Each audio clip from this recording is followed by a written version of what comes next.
I'm going to get a lot of hate today, but it needs to be said. Part of why I support my three demands to end homelessness, as I call it, isn't just because I think healthcare, housing, and a small UBI should be human rights for every citizen, or even as I've talked about, because of the realities of AI and automation. But there's another reason why I support it. It's because I see America as having a great opportunity. As AI and automation ramp up, traditional work is going to decrease. And do you want these, how do I put this? Do you want Russia and China and BRICS and hyper-authoritarianism to be the ones who win in this moving of a future? Or do you want America to get a handle of this before it gets out of hand? And what I mean by this is you can wave your hammer and sickle, make excuses for BRICS all you want, go around and talk about how much you love communism. But at the end of the day, most communist states go hyper-authoritarian. Or they never really, how do I put this?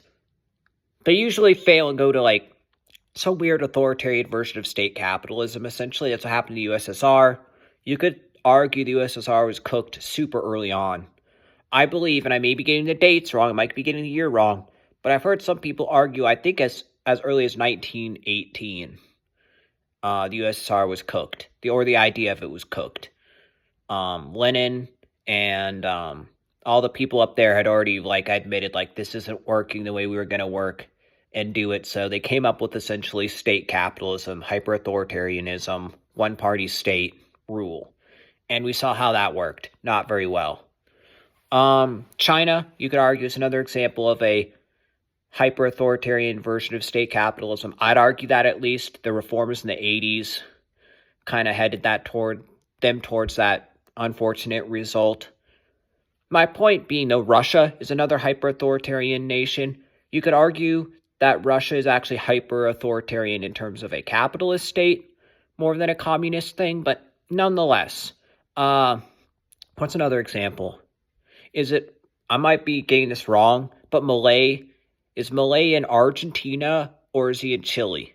I think he's in Argentina, right? That hyper-authoritarian sort of libertarian guy who's privatizing everything. Do you want to go down one of those nightmares, though?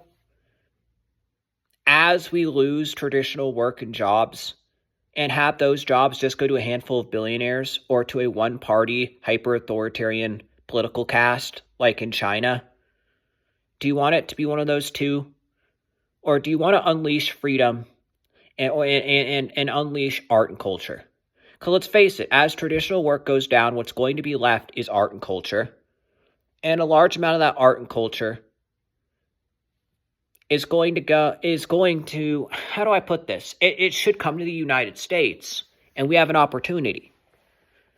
I don't want hyper-authoritarian places like Russia and China and Saudi Arabia and BRICS to take over with their mass censorship, with their anti-freedom agenda, and the way they really clamp down on their art and culture on top of it. I don't want that.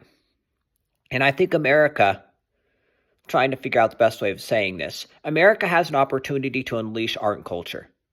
We have the opportunity to really take our country back, take the First Amendment very, very seriously, freedom very, very seriously, end homelessness, and unleash our country onto the world again. Because if people could come here from all around the world and know that they have the First Amendment, they have the free speech rights, they have the freedom in general to come here and make their art and make their culture without the censorship of, say, the CCP, without a censorship body like Putin and his one-party rule, without the weird laws that you see in places like Saudi Arabia, right? These are all BRICS nations, by the way. They come to America and make their art and culture and be safe and free. Imagine what that would unleash into the world. We are already a huge culture hub. We are for now, the hub of movies, right? With LA. And we have the huge art culture in New York City still to a degree. It may not be where it used to be, but it's still here. Imagine if we really unleashed it, though, and we brought it back to its height again. Again, as traditional jobs, as, AI and automation ramp up, what if we took the lead on this, though? What if we were the ones that made sure everybody who loses their jobs to AI and automation can have the basics and thrive here still? What if we made sure that those who want to embrace what's going to be left, which are going to be the human-made things, right? It's going to be the art, it's going to be the movies, it's going to be the music. It's going to be even if you want to go like way off into the future, like in Star Trek, right? They can have everything beamed down, but they still have traditional restaurants just for the experience. Like there's a Star Trek episode I watched way back where I forget what the episode was called, but the idea was they went to this restaurant and one of the characters' dads owned it. But the reason people went there is because it was for the human experience. It's for the night out. It was a special moment to see something crafted by somebody who's a human, right? Rather than just having it beamed down from the, what do they call it, the proton accelerator or whatever. Instead, they could experience it made by a human, and those special moments were embraced by their culture. What if America got ahead of that and embraced that side of things, and we also embraced AI and automation? We also made sure we were the innovators of AI and automation, but we made sure it was taxed and regulated and made sure that people could come here and make what still brings humans together through the art and the culture here in America, the hub of it. Just imagine. I'm very, very concerned about a future, and I'm just going to be honest with you, where hyper-authoritarian communist states like China are the leaders of this, or Saudi Arabia, or Russia, or even a hyper-capitalist state, weird libertarian thing like under Malay down in, Argentina or Chile or whatever, are the leaders of this. I'm repeating myself, so I'm going to wind this video down, but just think about what America could be if we were to take the reins on this. Imagine, we could be the hub of the world again, the hub of freedom, the hub of liberty, but also the hub of being able to survive. Imagine, as AI and automation ramps up, we were the place you could come to for the art and the culture and what's left for humans. We could be the place where you can actually survive. Because, I don't know about you, but what is a hyper-authoritarian place like China going to look like in the future? When most of the traditional jobs are being done by AI and robotics and whatnot, but they also don't have freedom of speech still. They also don't have a lot of the same rights to make the art like we do. And you can deny it all you want, but that is the reality of those countries right now. China is hyper-authoritarian. They have a boot on the neck of all of their art and culture people. So does Russia.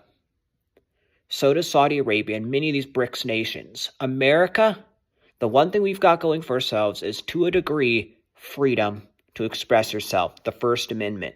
It's under attack. There's been censorship from both sides of the aisle, yes, but we have that. Let's embrace it. Let's take back this First Amendment, and let's take back being the culture and art hub of the world again. Let's embrace AI and technology, but, keep sure it's regulated and taxed and everything. And let's also unleash the ability to survive so we can bring those artists and those people who want to make art here to America and make us the hub of it. Because I'm sorry, but I do not like the idea of having the hyper-authoritarian communists or hyper-authoritarian versions of capitalists having the reins on these things. America is a place of freedom if we want to be. If we want to take back the First Amendment and embrace, the ability for people to survive here. Anyways, it's just a thought. Maybe I'm full of crap. I don't know. That's the way I look at it. So, peace out.